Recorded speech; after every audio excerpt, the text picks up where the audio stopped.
एक महिला, यह परीक्षण करने के लिए कि क्या एक सच्चे अजगर का खून उसके भीतर बहता है, जानबूझकर एक ड्रैगन अंडे के जीवाश्म को उच्च तापमान वाली भट्ठी में रखा।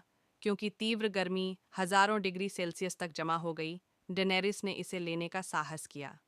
पास की एक नौकरानी इसे देखकर इतना भयभीत हो गई कि उसने ड्रैगन का अंडा छीन लिया, लेकिन उसके आश्चर्य के लिए डेनेरी के हाथों में जलने के कोई संकेत नहीं थे, जबकि नौकरानी के हाथ पहले से ही लाल और बैंगनी थे।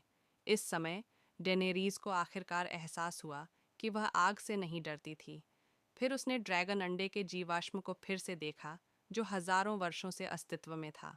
उत्सुकता से उसने नौकरानी से पूछा कि क्या ये वास्तव में 116 ड्रैगन द्वारा बनाए गए अंडे थे। हालांकि डेनेरी के शब्दों को सुनने के बाद नौकरानी हंसी में फट गई, क्योंकि सच्चे ड्रैगन प्राचीन काल से लेकर वर्तमान तक दुनिया में कभी मौजूद नहीं थे। यह सब बच्चों को धोखा देने के लिए सिर्फ एक किंवदंती है। यह कहते हुए डेनेरिस बेहद निराश था, यह सोचकर कि शायद उसके सामने क्या कुछ साधारण पत्थर थे। हालांकि डेनेरिस के भाई विसेरिस अपनी सेना का विस्तार करने और अपने परिवार से संबंधित लोहे के सिंहासन को पुनः प्राप्त करने के लिए चुपके से इन 3 ड्रैगन अंडे हैं कि मूल रूप से डेनेरिस के थे बेचने की योजना बनाई। उस रात डोथर की शिविर में एक पदोन्नति हुई और चोरी हुए ड्रैगन अंडों की बात सामने आई, यह जानते हुए कि उसके परिवार का खून, जो आग से डरता है, भीतर बहता है। डेनेरिस चाहता था कि उसका भाई विजेरिस इसे साबित करे।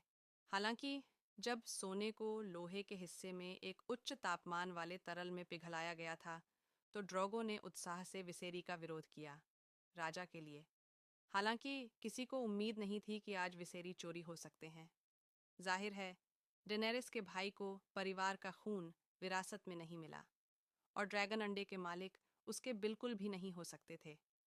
हालांकि डैनी के पति ड्रोगो भी अपनी चोटों के कारण दिन ब दिन कमज़ोर होते गए, और डोथर की पूजा के बाद से उन्होंने एक नया समूह बनाने के लिए ड्रोगो को पूरी तरह से छोड़ने की योजना बनाई। यह एक और भी अधिक डेनेरिस जाना था, क्योंकि वह अपनी सेना खो दिया 7 राज्यों पर हमला। लोहे का सिंहासन अधिक से अधिक पहुंच से बाहर लग रहा था। इससे भी अधिक दुर्भाग्यपूर्ण यह था कि ड्रोगो की मृत्यु के बाद डेनेरी बच्चे को भीतर नहीं रख सके, और बुरी चुड़ैल डेनेरिस का नया लड़का था। इस बिंदु पर उसने डेनेरिस को बताया कि उसके कमरे में बच्चा छिपकली की तरह था, जो सभी तरफ अंधे और बिना हथियारों के तराजू में ढका हुआ था।